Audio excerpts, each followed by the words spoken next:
If you're interested in publishing your book, you have two options. Your work deserves proper recognition. How can you achieve your goals? Traditional publishing or self-publishing? What exactly are the differences? There are a number of steps we'll go through now.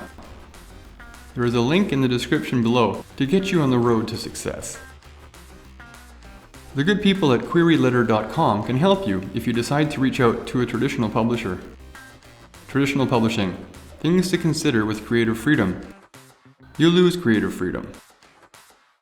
Control over titles, covers, marketing are lost, like it or not.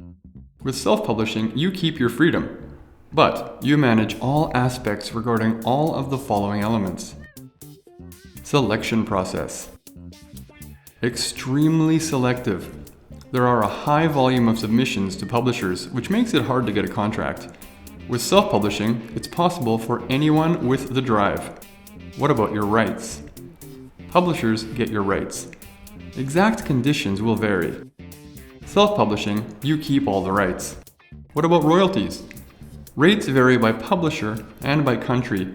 Do not expect more than 10%, however. With self-publishing, it's dependent on the platform, but you're looking typically from 60 to 70% of the royalties to you. Work scope.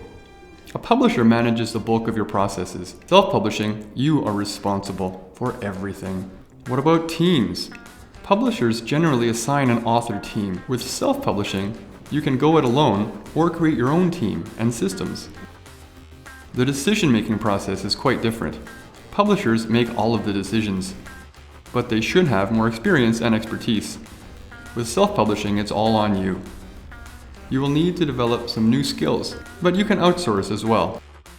Costs involved. All costs are covered by the publisher. If you go it alone, you will need to assume all the costs. These vary depending on the training, support, and level of promotional investment. Publishing duration? Usually quite lengthy for a traditional publisher. It can take up to 2 years. If you go it on your own, you can be accomplished in a number of months, dependent on speed and development of skill sets.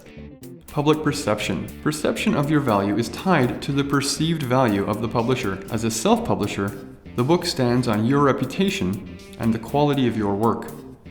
If you know what you're doing, or are willing to learn or outsource, achieving a bestseller status is well within your reach. Distribution. Publishing houses can get books in brick-and-mortar shops with ease.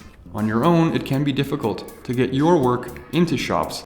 Marketing. You are still largely responsible with a traditional publisher. Publishing houses merely offer support. With self-publishing, again, it's all up to you. You can budget to learn. You can invest in support. I say do both. Publicity. A reputable publishing house should offer support. Media doesn't pay much attention to self-published authors. There are ways to self-publish press releases and through online distribution networks. The good people at queryletter.com can help you if you decide to reach out to a traditional publisher.